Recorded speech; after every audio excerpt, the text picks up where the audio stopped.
strašně moc lidí a spousta koučů pracuje s tím, jak si splnit tu hojnost.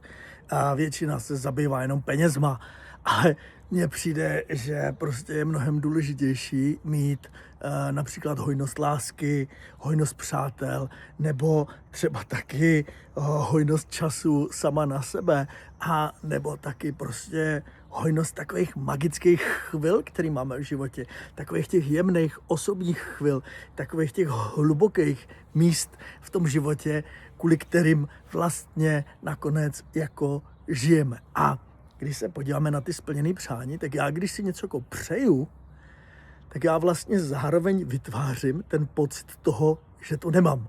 Takže ty vole, jak vlastně si vytvářet to, že si to teda jako splním. A další věc je, že často se nám stane, že když si něco jako přejeme, tak po čase, když se nám to splní, tak zjistíme vlastně, že to jako nechcem.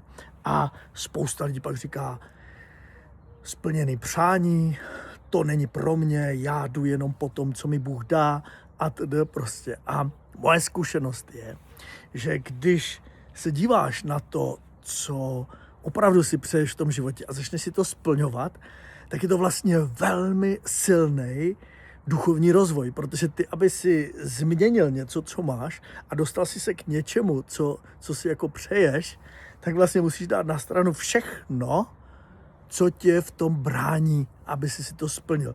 To znamená, že cesta splněných přání je velmi hluboká transformace a říká se, a se mi hrozně líbí tahle myšlenka, že buď trpíme tím, v čem žijeme a nejsme v tom spokojení, takže trpíme. A nebo trochu trpíme tím, že jdeme za tím, co si chceme splnit.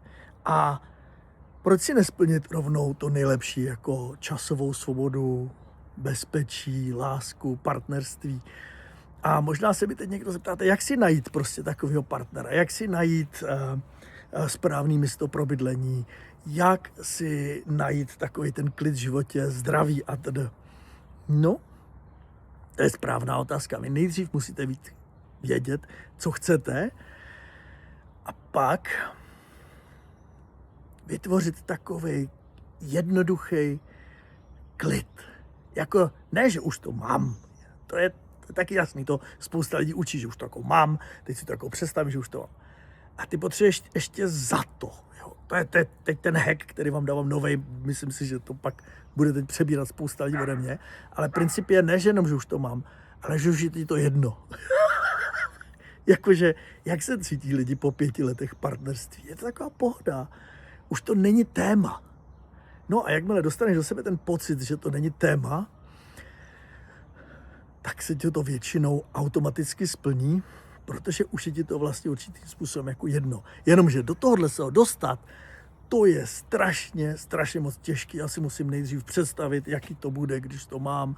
Jestli nejlépe prostě zkusím ty věci a tedy prostě zkusím si to prožít do sebe a pak to nějakým způsobem zmanifestuju.